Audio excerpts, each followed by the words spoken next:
Hello and welcome to Educated STEM.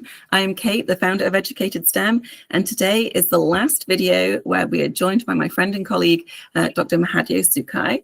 So please go back and watch some of the other videos. The first set are about him being a low vision scientist and how that affected his career and his education. And now we're talking all things DEI, or IDEA, which is how he prefers it, IDEA, with the addition of accessibility. So the question for Mahadeo today is, how do we define success, and does DEI or IDEA change this? Well, so first of all, Kate, I'm just going to say last video for now, because in theory, if you've liked this as much as I have, you'll invite me back. Also, in theory, if people like it by clicking the like button, then you'll invite me back. So click all the like buttons, because Kate and I like spending time with each other. So let's talk about success. I'm going to tell you a story. And this being the hypothetical last video, I think it's appropriate that we go back into my career journey. I always wanted to be an educator. And well, actually, no, that's not true. At first, I wanted to be an astronaut, but I mean, which 4-year-old do you know who didn't want to be an astronaut? But once I figured out that because of my eyesight, I wasn't going to be an astronaut, I decided I wanted to be an educator so I could teach all the astronauts. And my high school physics teacher actually said to me, Mahadeo, you don't want to do high school education. Because I wanted to be a science teacher like my mom. And he said, don't do that. And I said, why not? He said, kids today, they're bullies. You don't want to teach them because they'll bully you. I feel bullied. Straight from the mouth of my high school physics teacher. And so I was like, fine, I'll go teach them in post-secondary, because man, teaching is teaching. It doesn't matter that they're older. And so I decided then at that point in time when I was in high school that I wanted to be a university professor. But I didn't really have a good handle on what it was I wanted out of being a university professor. I didn't know how to define success in that space. And it wasn't until much later that I understood that to be successful as a university faculty member, you needed to make contributions to your field scientifically. You needed to perform service both to your university and to your discipline, and to society beyond your university and your discipline, and also influence the generations of students who come into your stewardship. And here's the thing. At the time that I came to this realization, I had not actually been university faculty, and now I have adjunct appointments. I collect them like they're cotton candy, because you can do that with adjunct appointments because nobody's paying you a salary, and so the universities are like, you want to give us your time for free? Absolutely, here's an adjunct appointment. And I'm not saying that's to lampoon adjunct appointments. I'm saying that because they're very useful things if you know how to use them, but you also have to actually recognize that there's a context in which they come. But the time that I recognized what it meant to be successful as university faculty, I also recognized that I already had achieved those markers of success, even though I wasn't university faculty, right?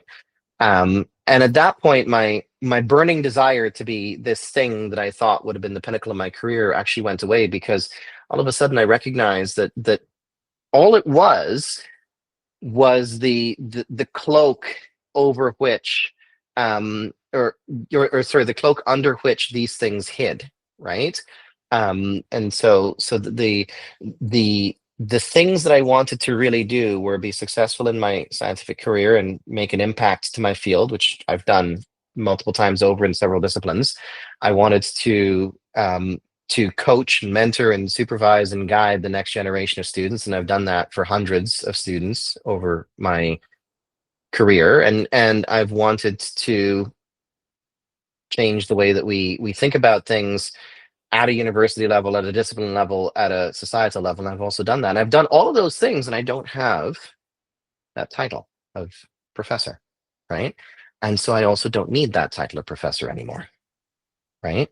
And so I tell you this story because a lot of times when I was younger, I wrestled with, am I actually successful? And I came to the conclusion when I was 35 that absolutely I was successful. But it just didn't happen in the ways that I thought it was going to. And that didn't mean that I was less successful. It just meant that I was differently successful, right? So what does success mean? Success success is this marker, again, like merit. It's a little bit of a relative term, but it's this marker um, of it's a marker of accomplishment that crosses a threshold, right?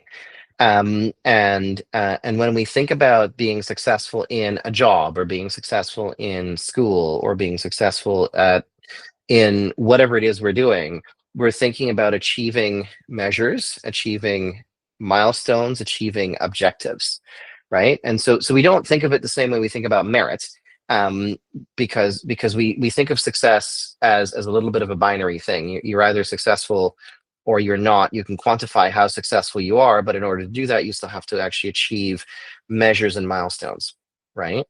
And so success looks different for different people because everyone has different circumstances in their lives, and what will work for a Kate may not work for a Mahadeo, right? And it doesn't mean that we are less successful. It just means that we are differently successful.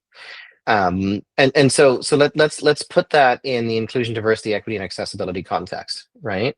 And so if your definition of success of the academic career track is you go from grad school to PhD, PhD to postdoc, 6 years of a postdoc, 2 Nature papers, and a faculty appointment, right? Then there's, what's the number now? Like 93% of postdocs in the first 5 years who don't hit that definition of success, right? 93% of postdocs in North America is 93,000 human beings, right? So does that mean that there's 93,000 human beings who are moving around in this world who are colossal failures? No, it means there's 93,000 human beings who in this world have achieved different definitions of success, right? If the only goal you have, if the only marker you have is the tenure track faculty appointment at a school like a Columbia or a Harvard or a Yale, right? Or a member of the UC system, right? If that is the only objective marker that you're using to define your success, and you don't cross that threshold, then by that definition, you're a failure, right? But then if you imagine what that marker of success actually carries underneath it, what are the things that are the components of that marker that will tell you whether you're successful or not, right? What are the essential requirements of that level of success? Then you can actually understand for yourself what might constitute success for you, right? And so everyone, again, through the idea lens, everyone with different lived experiences and different intersecting identities will have different ways to interact with success. We'll have different pathways to success, and we might even have a different way to parse that same thing, right? And those are the thing about success is it's relative. The thing about success is it's context dependent. And the thing about success is it very much depends on the recognition of those intersecting identities and intersecting experiences. Where we run into sort of a large barrier is where we start to talk about what we might call objective measures of success, right? So a success defined by somebody else, right? And what does success defined by somebody else look like? So let's come back to the example I used in the context of merit. Am I meritorious if I publish 2 Nature papers? Or am I meritorious if I publish only 1 Nature paper, but I give that 1,000-person lecture that's listened to by a senator and a congressperson, and the senator and congressperson take what I have imparted in that 1,000-person lecture and actually change policy, right? But then replace merit with success. Am I successful if I publish those 2 Nature papers? Or am I successful if I actually change policy, right? And again, it really comes down to how we are conditioned to define success, how we're conditioned to think about it, and how we might motivate to ourselves that 1,000-person lecture and the shift in policy is successful or not over the other thing. The point that I was driving at is success is relative, right? And And if we have objective measures of success, then you've got a person or a group who is in a position where they're defining success for somebody else, right? And the thing is that success looks like what we want it to look like, but also success looks like what we're familiar with, right? Mhm. How many faculty members do we know of collectively who, when their grad student or their postdoc says, I don't want to do academia, I want to go into industry, basically says, I don't have the time of day for you, right? Why is Mhm. that? It's because the faculty member says to themselves, the only thing I know is this. This is my only awareness. This is what I consider successful. If you don't do this, if you are not my clone, it's because I didn't pour enough effort into you, or because you just weren't able to deal with the amount of effort I was pouring into you. And so you're going to go do this other thing, and this other thing is a failure. Right. And whether that's right or wrong, whether somebody makes those kinds of judgments deliberately or not is not relevant. What is relevant is that what we have experience in as persons is what we use to define success, right? And so to some degree, if the only thing we know is the academic track, the postdocs and the nature papers and the faculty appointments where we never learned how to do a budget and struggle how to run a lab because nobody taught us because we were too busy trying to get the nature paper, right? Then you're successful because you got the faculty appointment, and the rest of it's like miserable, right? It's because you don't have the experience to draw upon, the skills to integrate from the experience to be able to do the thing that you now have to do, because it's a very different job than you were doing before, right? In the corporate world, there's a career path that goes entry level to supervisor, supervisor to manager, manager to director, director to VP, VP to whatever, right? C-suite, and and there's an expectation that's a linear kind of path, and you climb the corporate ladder, right? But what happens if you don't want to, right? What happens if you're good at the thing that you're doing, and you just love the thing that you're doing, and you just want to keep doing it, and you want to keep getting better at it, and that's your definition of success? The problem is that in the corporate world, your manager is conditioned to try to find their replacement, because their manager is conditioned to try to find their replacement, and you want to be the replacement of your manager, right? Like you want to climb that ladder. And if you don't climb the ladder, something conceptually must be quote unquote wrong with you, right? And like I had a team member on my team a number of years ago who just wanted to keep getting better at the thing that she did, and she was a top flight data analyst. And she was part of a leadership development program in the organization. And when people found out that all she wanted to be was a top flight data analyst, they wouldn't give her the time of day again. They would not at all consider her for any kind of advancement, because as far as they were concerned, the only advancement that mattered was the advancement so that you were in charge of people. But when you go from doing a technical job to being in charge of people who do the technical job that you used to do, it's a different skill set. It's a very different skill set, and I don't think lots Yes. of people understand that. Yes. It's a very different skill set that pays you more money and gives you better benefits, right? So everybody wants it, but it's not the same thing. The markers of success of being technically competent and technically proficient are not the markers of success of being capable of managing people, right?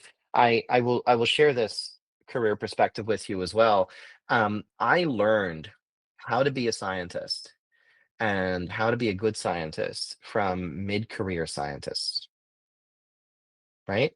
I learned about scientific leadership, and I learned about running a lab, and I learned about grant writing and budget management, and how to coach and mentor and supervise and guide and sponsor people, all from people who were mid-career scientists and senior scientists. And I learned my lessons really well, right? What I didn't do was I didn't cotton on to the postdoc who slept in the lab. I didn't cotton on to the postdoc who wanted that nature paper so badly they could taste it. And so I didn't follow them around, right? There is And such a thing so, as life balance. yes, there is such a thing as life balance, but postdocs don't have it. There, I said it.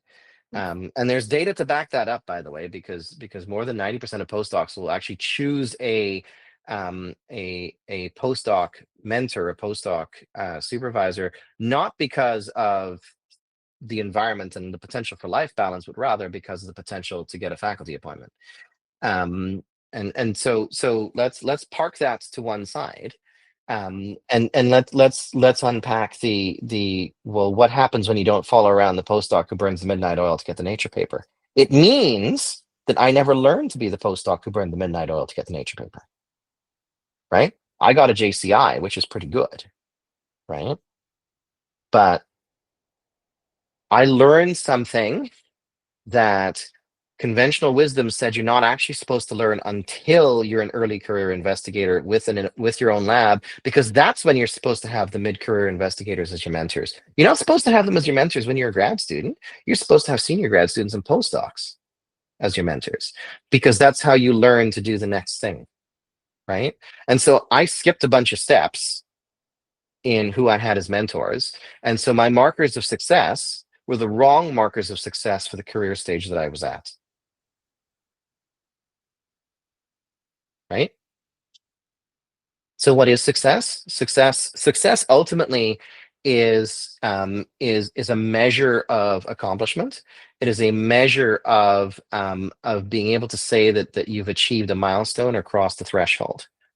But what that success is, you also have to ask yourself, is the marker that I'm holding myself to the actual marker, or is there something underpinning that marker? And maybe I'm actually accomplishing the thing that underpins the marker without accomplishing the marker itself. And there might be a reason for that.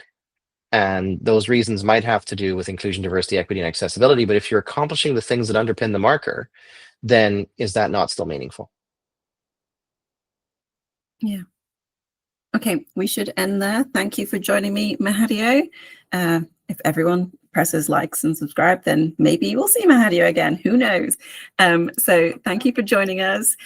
Please go and find Mahadeo at IdeaSTEM, and I'll see you next time. Thank you. Bye-bye.